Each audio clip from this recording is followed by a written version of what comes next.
Good morning, everybody. We will be in Psalm 104 when we start.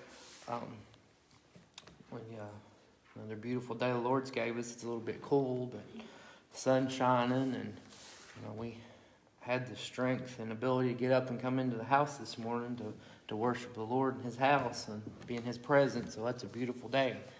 So again, we're in Psalm 104. Bless the Lord, O my soul. O Lord, my God, Thou art very great. Thou art clothed with honor and majesty. Who coverest thyself with light as with a garment, who stretchest out the heavens like a curtain. So this is the psalm opening up with worship to the Lord, giving Him the honor and glory and magnifying His name, telling Him how great He is and how, that the author understands how His majesty and His holiness and His purity is just something beyond what we can comprehend. He covers Himself with light as a garment. He's pure. There's no darkness in Him. He's holy. And He's big enough that, as far as we can see into the heavens, He stretched that out like a curtain. He's bigger than all that we can see. He is a mighty God. Verse 3, who layeth the beams of His chambers in the waters, who maketh the clouds His chariot, who walketh upon the wings of the wind. This God we have, there's no limitations to His ability to do things, to move, His power. He walks on the water. The clouds He can float on the clouds and use them as a chariot. He can walk on the wind. He's just a mighty, powerful, wonderful God. Who maketh His angel spirits, His ministers a flaming fire. He gives power to the angels to watch over us, to defend us, to do His bidding. Those that are serving Him, He puts His Holy Ghost fire within them and sets them aflame, that they can be a light into this world. He pours His Spirit out upon His people, and He gives to us. There's no good thing that He'll hold back from those that are being obedient and serving Him and doing His will. Who laid the foundations of the earth, that it should not be removed forever. He set this earth up. He created, He spoke it into existence. And it'll stand as long as He wants it to stand. Thou coverest it with the deep as with a garment. The water stood above the mountains. This is referencing back to when He had the flood in Noah's day. He opened up the heavens and the waters poured out. And, He had that power and that ability to flood everything. The water poured down so much that the highest mountaintop that we have on this earth was covered completely, underwater. He destroyed everything with that flood, save Noah and his 3 sons and their wives and Noah's wife. There's 8 souls saved, and then, of course, the animals that they had on the ark. He had that ability. And then at thy rebuke they fled. At the voice of Thy thunder they hastened away. So the water retreated at His voice. He had that power. He made it all, go back down and go where it needed to be. And, the earth was uncovered and everything was refreshed and renewed and restored at His word. He has that ability. He has that power. We need to take solace, take peace in that at His very thought, at the utterance from His lips, any word that He says, happens. There's no doubt, there's no question, there's no halfway. When He speaks, it happens, and it happens as soon as He says it. There's a peace and comfort in that. There's a little bit of fear that goes with that too, because, if you're in rebellion against Him, that you can be, corrected with that and punished. He does have wrath on those that are rebellious and, fight against Him or do harm to those that are His and try to destroy His will. But if you're faithful to Him and you're good, to follow His word, to seek Him, to be obedient to Him, to serve Him, to love Him, then you have His protection and love and mercy and grace, So, He has that power and He has that awe and that wonder. We need to look at Him that way and respect Him that way and understand that He has all power and authority at His very lips, at His word, at His hand. They go up by the mountains, they go down by the valleys unto the place which thou hast founded for them. Thou hast set a bound that they may not pass over, that they turn not again to cover the earth. So he has promised us, he gave Noah that promise of the rainbow, that he would not flood the world again. And he's put a bound on the water. It can only go so far to bring so much flood. It will never flood the earth again. God made that promise. He sendeth the springs into the valleys, which run among the hills. They give drink to every beast of the field. The wild asses quench their thirst. By them shall the fowls of the heaven have their habitation, which sing among the branches. So he set everything in order. This is his creation, this world. He had a plan. He had an order. He set everything. He spoke things into existence. He touched things with his own hand to set everything in order. And there's a balance in nature because he has one master creator, one master designer, and that's God our Father. And it all comes together in balance because he is perfect and his plan is perfect. His creation is also perfect. He watereth the hills from the chambers. The earth is satisfied with the fruit of thy works. He causeth the grass to grow for the cattle, and herb for the service of man, that he may bring forth food out of the earth. So he's provided everything that we need, everything that nature needs. There's a balance. Everything has a purpose that he created. There wasn't any mistakes. There wasn't any errors. Everything was by his master design. And wine that maketh glad the heart of man, and oil to make his face to shine, and bread which strengtheneth man's heart. The trees of the Lord are full of sap, the cedars of Lebanon, which he hath planted, where the birds make their nests, as for the stork. The fir trees are her house. Everything that is there, there's a balance there. The grass and the plants, they grow, they feed the animals feed us. We have fruit and vegetables and things that grow from these plants.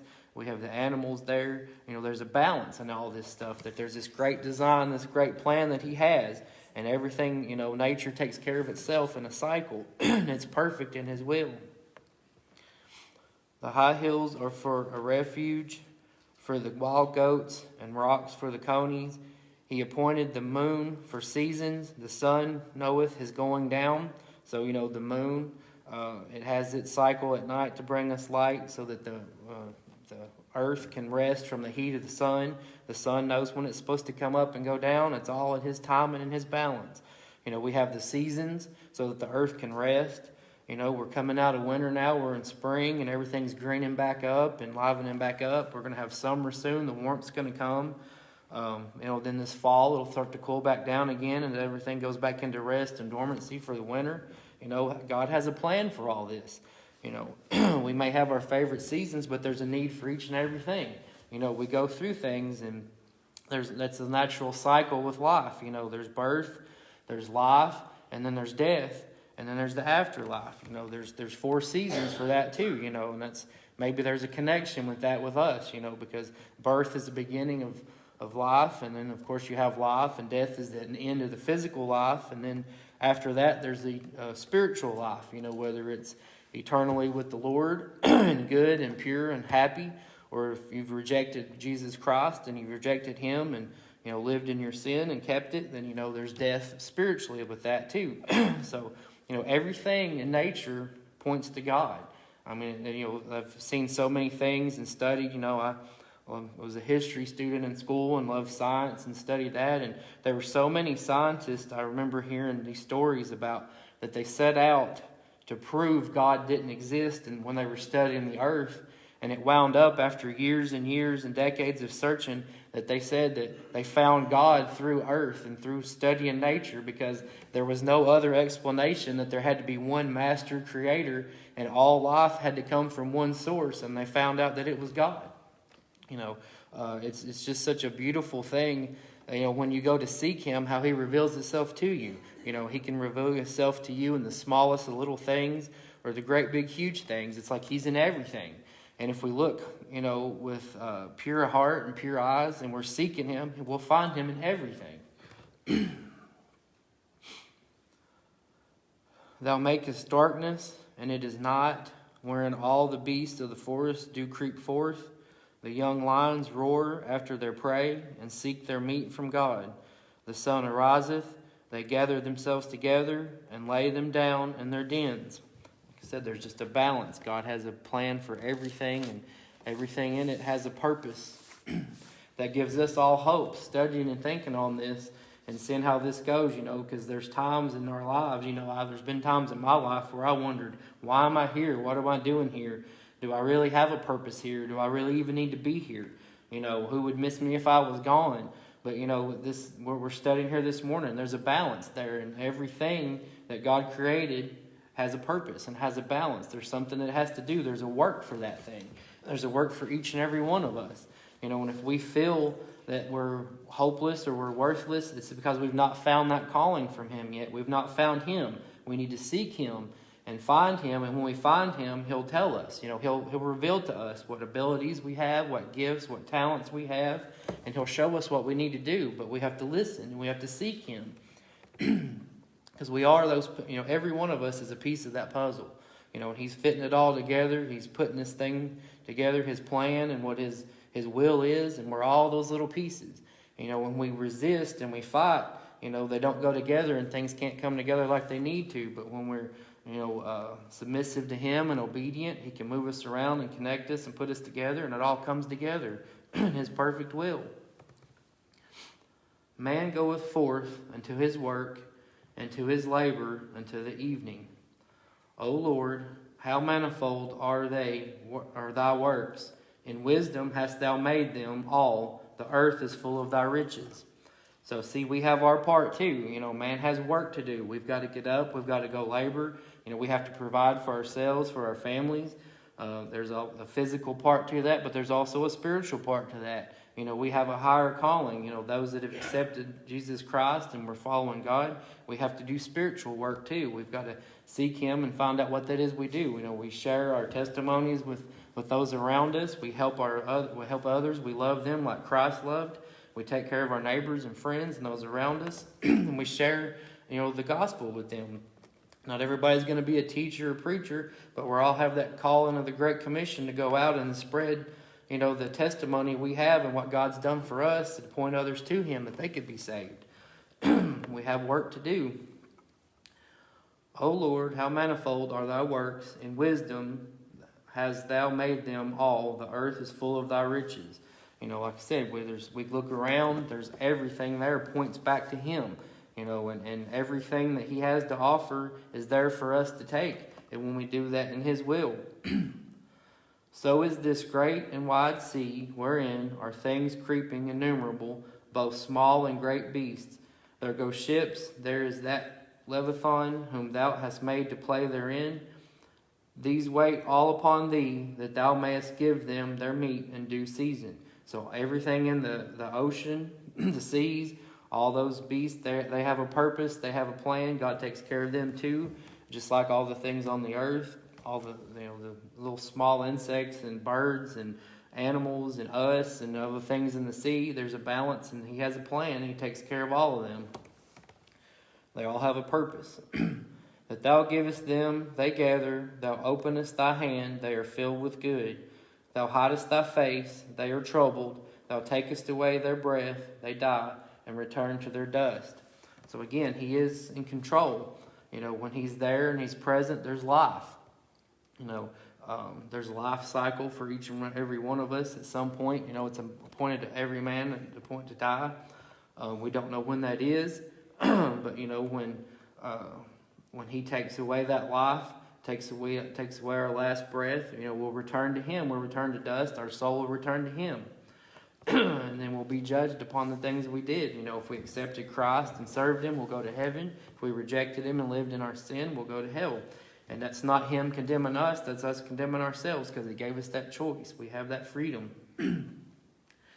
Thou sendest forth thy Spirit, they are created, and thou renewest the face of the earth.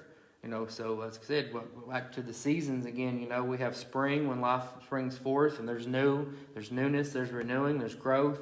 Through the summer, things grow and flourish in the sun. Towards the fall, the harvest comes and reaps, and we start getting ready for the winter when the earth, all the plants and things go into dormancy, things die, and we have a resting period for the earth, and then spring comes around again. That's just like with our lives. It's a cycle. It's a perfect balance that He's created for us. And His Spirit controls it all. He moves and it does His will. The glory of the Lord shall endure forever. The Lord shall rejoice in His works. He looketh on the earth, and it trembleth. He toucheth the hills, and they smoke. So the world knows. The earth knows. Nature knows His voice.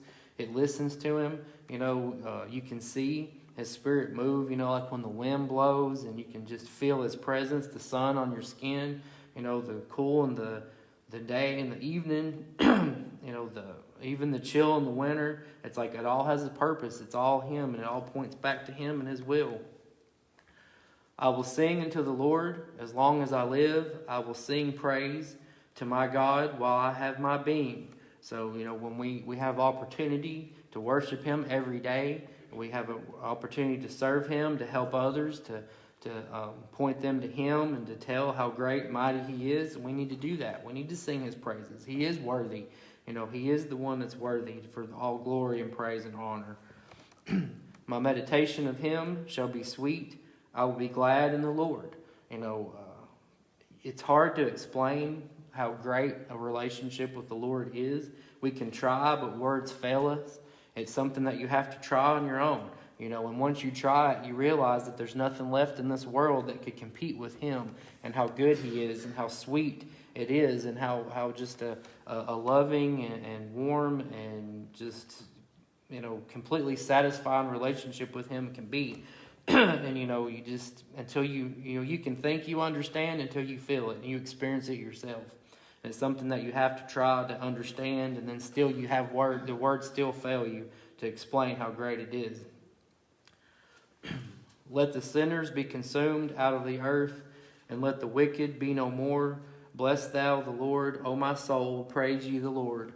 That will happen in His time. The sinners will either be converted, and the wicked will turn from their ways and be saved, or they'll be consumed of themselves and their own evil, and will be separated, the good and the bad, the wheat from the chaff. It'll be separated, and, we'll all praise the Lord and His glory that are saved, and the lost will be, condemned. Psalm 105. O give thanks unto the Lord, call upon His name, make known His deeds among the people. So again, throughout the word, it continually says to give praise, to give thanks, to, call upon His name, make known what He's done for you. We can't sit on that. We all have a testimony. We look back upon our lives and we think about the things that He's done. It's easy to forget to all the things that He does, because there's so many small things, there's so many medium things, so many huge things, and sometimes we just remember thanking for the big things. That's what we dwell on. But there's little things too. You opened your eyes this morning. That seems like such a little thing, but it's really big. There's a lot of people that went to sleep last night that never woke up. Hopefully they were ready and prepared, and they're with the Lord now. But the fact that the breath is still in your lungs and the blood's still flowing through your veins, that's a beautiful thing, and we need to worship and praise Him for that. Sing unto Him, sing psalms unto Him, talk ye of all His wondrous works. Again, we're being told to tell others. That's how the gospel spreads. We tell others. We tell others what He's done. We tell Him who He is and what He's done. We pass that down to our children, to our grandchildren, and to all our generations. That's how they're going to be saved. They have to hear the word. They have to hear what He's done. Somebody has to tell them. And that's everybody's responsibility. It's not just the preacher. It's not just the teachers. It's all our responsibility. And if it's going to get done, that's a mighty work. And there's many, the harvest is great and the laborers are few. We've all got to work together to do this. Glory ye in His holy name. Let the heart of them rejoice that seek the Lord. And of course, when you seek Him, you're going to find Him, and your heart will rejoice, because it's going to find what it's always been longing for. There's, like I said before, we all came from God. He breathed life in the nostrils of Adam in the Garden of Eden, and the word says He became a living soul. So He created Eve, she was a soul, and then they had children and children and children all down through the generations. So we all have that peace. Our soul is what makes our bodies move and live and breathe. You know, our soul is what is important to us. It's the most important thing we could ever possess in this world is our soul. And we have to give that to Jesus Christ so that we could live. And our souls long for that connection back with God because it came from Him and it knows it wants to go home. That's what that longing is. That's what we're all seeking for. And, you know, if you have a hole in your heart, in your soul, it's because God's not there.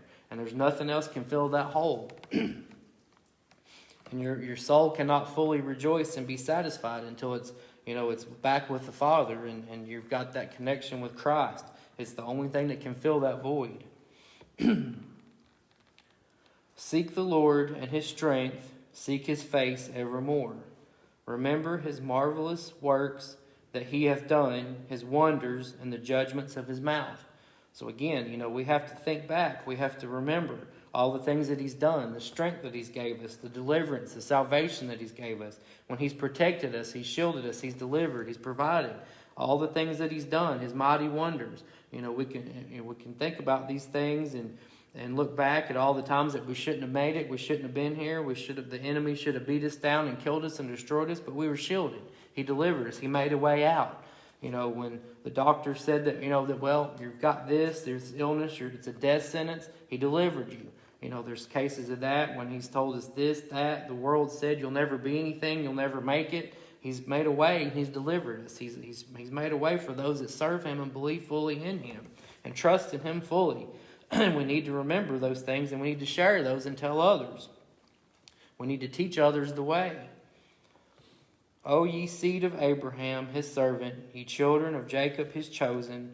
He is the Lord our God. His judgments are in all the earth. So He's still on His throne. He still has power. He still has control. It may seem like the enemy's running rampant, that things are out of control, everything's in chaos. But, the Lord has given us opportunities to spread that light into the darkness. And He is in control, and He's given these people chances. It's like, well, why are all these people that are evil, why are they still alive? Why hasn't He just wiped them out? Why hasn't He smoked them off the face of the earth? He's given them a chance. He's given them an opportunity. I'm glad that He gave me opportunities. I was hard-headed and stubborn. Some people may say I still am, but I feel like I'm a little better than I used to be. That's what I try to do, be a little better and get a little closer every day. That's the work that we do, to just dig a little deeper and get a little closer and a little better, more like Jesus every day. But, I was hard-headed. It took me a while to come around. He had mercy and grace upon me. That's what He's doing with all these people that are out there now. And there's a time when that mercy door is going to close. And when it's closed, God closes doors that no man can open, and He opens doors no man can open. And when that mercy door closes, it's going to be too late. But right now, it's still open, and we need to be out there working and hoping and praying for these people and not giving up. Keep taking the opportunities that He gives us to keep working. That's what's going on right now, and it's His plan, and it's part of His plan, and we have to trust in that plan. He hath remembered His covenant forever, the word which He commanded to 1,000 generations, which covenant He made with Abraham, which He told Abraham He would be the father of many nations. His children would be innumerable, like the grains on the sand, on the beach. That His children would have, just be, multitudes and generations and things.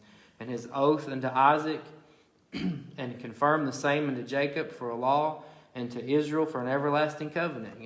God made that covenant with Abraham, and then to all his children and his children's children, and through the generations until the end of time.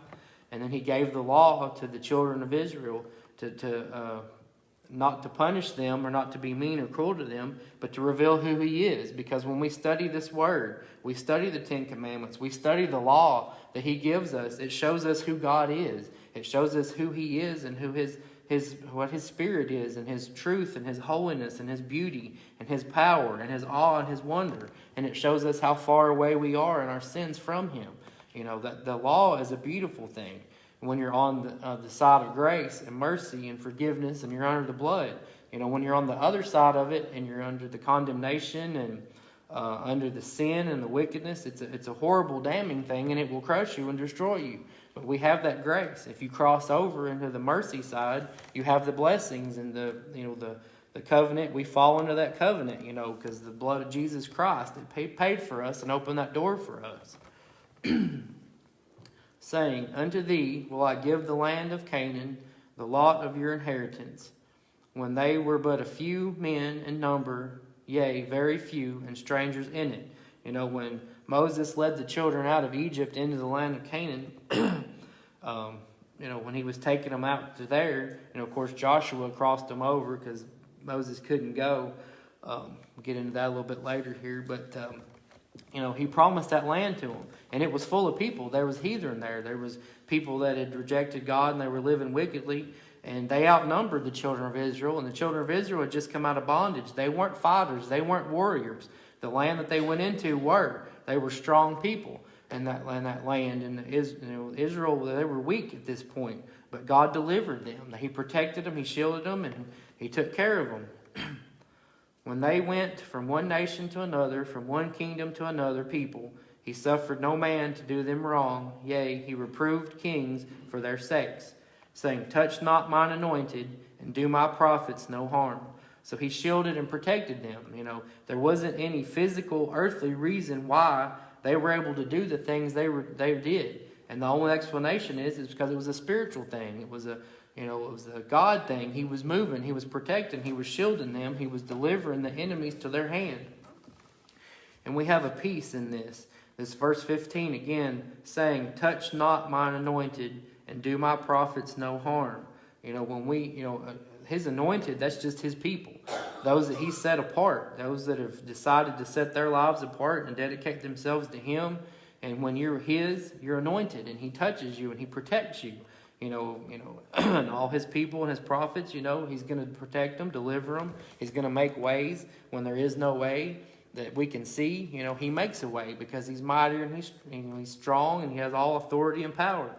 And we have to take a peace in that and understand that when He asks us to do something that, our mind and our body may be scared of, it may be scary, it may be something new, something uncomfortable, something that, we never thought that we would be able to do. We just have to trust Him and understand, Anytime He's ever asked me to do anything, He's provided everything that I needed. The materials, the words, and just whatever I needed was there. The only thing I had to do was show up, and be obedient. And that we have to have a peace in that and understand, It's not saying that it wasn't a little scary. It wasn't saying that it wasn't difficult at times. And sometimes you have to work hard. Even when you're doing what you're supposed to do with Him, you got to work. He didn't say it would be easy. He gave His Son the hardest task in the world. Christ had to leave heaven and perfection and beauty and just complete peace there to come to be born as a man and live a life as a man and to suffer and die for us.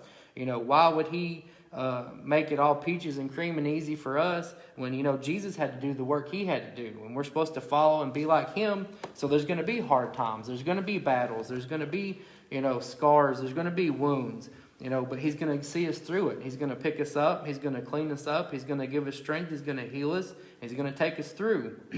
But it's not always going to be easy. At times it will be.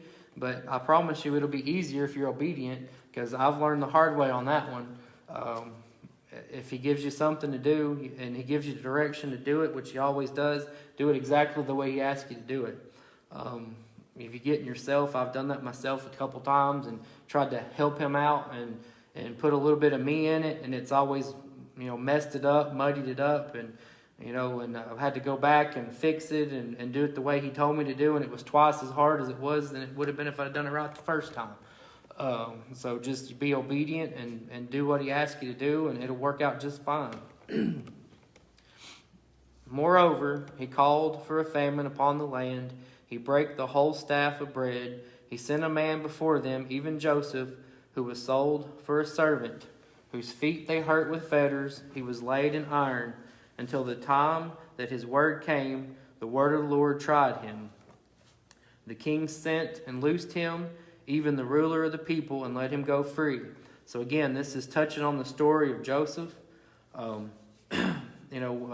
His brothers sold him into slavery because they thought to kill him because he had that dream that he would be over his brothers and he would be mightier and stronger than his brothers, and they'd bow down to him because he was the younger brother. They got jealous And a few of his brothers thought to kill him, and the Lord shielded him. And a couple of his other brothers just said, well, why don't we just sell him instead of killing him? He is our own blood. And he was sold into slavery. And that was a horrible thing. He was separated from his family. He never thought he may have thought he might have never seen him again. He was sold into slavery. And he went into Egypt. He was found there, and he was found to be a good worker, and everything that he touched, it was blessed and it flourished, and he got promoted. And of course, he was under Potiphar, and of course, his wife accused him of wrongly of making an advance at her when actually she'd done that to him. But he stood of his integrity because he hung on to God. He never turned his back on God, even though that his brothers had done him that way and that he was a slave. He still upheld his righteousness with the Lord because he kept God first. He was thrown in prison. We know that story. And he was released and got back out after he interpreted some dreams. And he was put into a place to where he was second under only Pharaoh because he hung on with God. He suffered a lot of things there. And because he suffered those things, when the time of famine came upon his people and his family, they could come to Egypt and they were buying bread. He was reunited with his family. His family was brought into Egypt where they flourished. And then that set up, and that because of that suffering that he went through, and because he kept God first, it blessed the whole entire Israeli nation, and that they could become forth out of Egypt. And what he suffered and went through, if he'd have turned his back on God or tried to done it his way, it never would have happened. So looking back, after you get through the storm, you can see why God brought you through that, and there's always some growing pains. There's always some trouble before a great breakthrough. It's just like women when they have to go through labor to bring that child forth, to bring forth new life and a new birth, that suffering that they go through.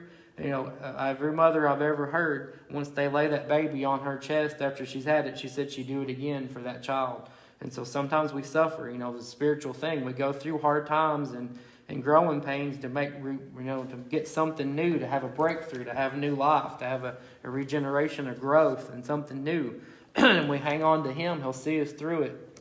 And it's just a perfect, beautiful plan. That's just what's on my spirit this morning, that He's gave me to understand that everything is part of His plan.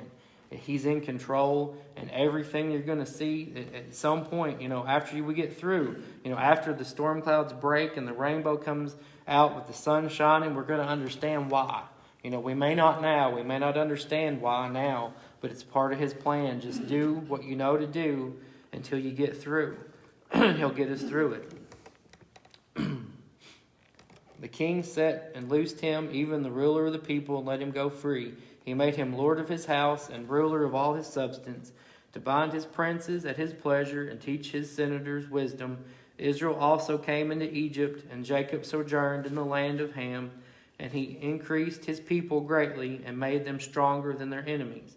He turned their heart to hate his people, to deal subtly with his servants. So this was, Israel grew there in Egypt. They were growing strong, and then of course the Pharaoh, after the generations had passed, had seen that they were growing mighty and under his hand, and turned against them and enslaved them and made them slaves, and was doing bad towards them. And so they cried out to God, and of course He sent Moses to deliver them. He sent Moses, his servant, and Aaron, whom He had chosen. They shewed His signs among them and wonders in the land of Ham. He sent darkness and made it dark, and they rebelled not against His word. Pharaoh's heart was hardened, and he wouldn't let them go, and all these, plagues come upon Egypt to show how mighty and great God was. He turned their waters into blood and slew their fish. Their land brought forth frogs in abundance in the chambers of their kings. He spake, and there came divers sorts of flies and lice in their coasts. He gave them hail for rain and flaming fire in their land. He smote their vines also and their fig trees, and brake the trees of their coasts. He spake, and the locusts came, and caterpillars, and that without number, and did eat up all the herbs in their land, and devoured the fruit of the ground. So, can you just imagine how, just intense and how overwhelming that these plagues, one right after the other, could have been, and they just came out of nowhere. God spoke it into existence, and it happened. And nobody had ever seen anything like that before. And these people were, they were still struggling against this and against His will, and He brought all these things out to show who He was, and that His people were chosen, and that He had a plan for them. He smote also all the firstborn in their land, the chief of all their strength. He brought them forth also with silver and gold, and there was not one feeble person among their tribes. Egypt was glad when they departed, for the fear of them fell upon them. After all these plagues, and after he smote the firstborn in the land of Egypt, finally Pharaoh let them go, and the Egyptians were finally like, thank God they're gone. Get them out of here, and take this horrible wrath of your God away from us and get out of here. They were excited, and they actually left out of Egypt better than they were when they went in. They were stronger and had riches, and they had things and His blessing. And the Egyptians had fear of the God because they'd seen all these mighty and terrible things that He'd done to set His people free. He spread a cloud for a covering and fire to give light in the night. He was showing them their way. He led them through the desert and led them out of Egypt towards the land of Canaan where they were going, where He promised them. And He gave them that pillar of fire at night to see, to work, and to move, and to keep moving forward, to follow Him. The people asked, and He brought quails and satisfied them with bread of heaven. He opened the rock, and the waters gushed out. They ran in the dry places like a river. For He remembered His holy promise and Abraham His servant. So God was taking care of them. He was delivering for them. He provided them food. He provided them water while they were on their journey. He had a plan. There's the perfect plan in everything that He does. We just have to trust and believe and have faith in Him. And He brought forth His people with joy and His chosen with gladness, and gave them the lands of the heathen, and they inherited the labor of the people. They got to that land, and when they took it over, there was a lot of stuff there that the people before them had worked and made, and God gave them that without having to work for that themselves. He delivered all that to them because it was their promise. That they might observe His statutes and keep His laws, praise ye the Lord. Now He blessed them, and He put them there so that they could continue to worship Him and observe His laws and His statutes and to keep His laws. Now, as we read on and, as you study the Old Testament, when they did obey Him and they served Him and they worshiped Him like they should, everything went fine, and it was great, and it was a blessing, and it was just, everything was awesome and great. And of course, when they turned against Him and they went their own wicked ways and mixed with the heathen and turned to idols, they were punished and destroyed. They were overrun and enslaved again and again, and that cycle kept going. When they were praising Him and worshiping Him, life got easy. They got soft and they turned away. And then hard times came, and it turned them back. After the generations of ease, then the children got complacent and lazy. The parents weren't making sure they were told about the stories and the laws and the things that were going on with God. They turned away, and they were punished, and it created hard times again. And then the people turned back to God, and He delivered them again. The faith went back up, and their obedience, and then they were good again. And that cycle just kept going and going and going. And you'd think that they would learn, but I'm kind of the same way. I know maybe some of you are too when you think about it. But when He blesses us so much, it's easy to get a little spoiled and to get a little lax on studying His Word like you should, or praying like you should, or paying attention to doing the things that He asks you to do. It gets a little bit easy when life's at its best and it's easy, and then sometimes He has to bring a little rain to get your attention and get you back on the right track. We're no better than they are.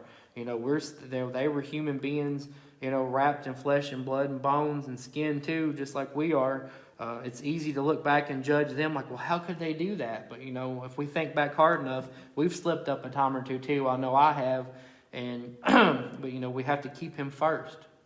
We have to keep looking to what direction that He has for us and what He wants us to do, and to seek Him with all that we have. And, we can't turn away, because, that obedience and faith in Him is what's going to get us through, believing and knowing who we are through His Son, Jesus Christ. And, if we keep his laws, then we're under his protection and under his shield. But when we rebel and we run out into the world, we run away from him. It's not that he took anything away from us. It's we ran away from it. We dropped it, He's not one to just drop us and forget about us. It's if we drop him and forget about him. And we have to understand that. When the hard times come, he'll see us through if we cling close to him and stay with him. And sometimes we can create our own hard times because we run away and we make our own messes. And then we're like, well, what happened? Why'd you let this happen? It's like, well, you ran away from me. You wasn't here where I told you to be. I knew that was going to happen if you went that direction, so I told you to go the other way. But he is a good and mighty God, and we need to praise him and serve him with all that we have, and just continue to cling to him, because there is nothing else out there. This world can offer fame and fortune and relationships, money, power, whatever it is, but that's all going to fade away. It's all empty. And the spiritual things are the whole things that are the pure things, that relationship with him and walking in his obedience and his mercy and grace. And, these are things that will last forever and will carry us through. And we just have to keep hanging on and keep shining the light that he's gave us to do. Talk about the word, teach it, preach it, talk about what he's done for you, and share that with everybody around you, and magnify his name.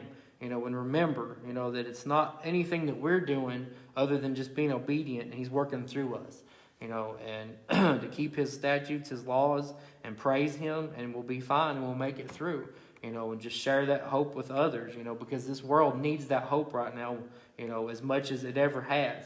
I draw back to say that we need him more now than we ever have, but we've always needed him. We just realize it more now. We've never needed him any less or any more. It's like we've always needed him wholly and fully.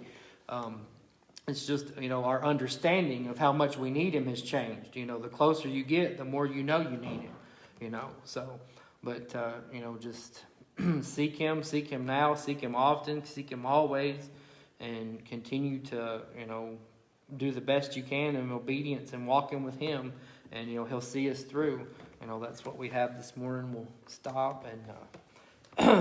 he's a wonderful God.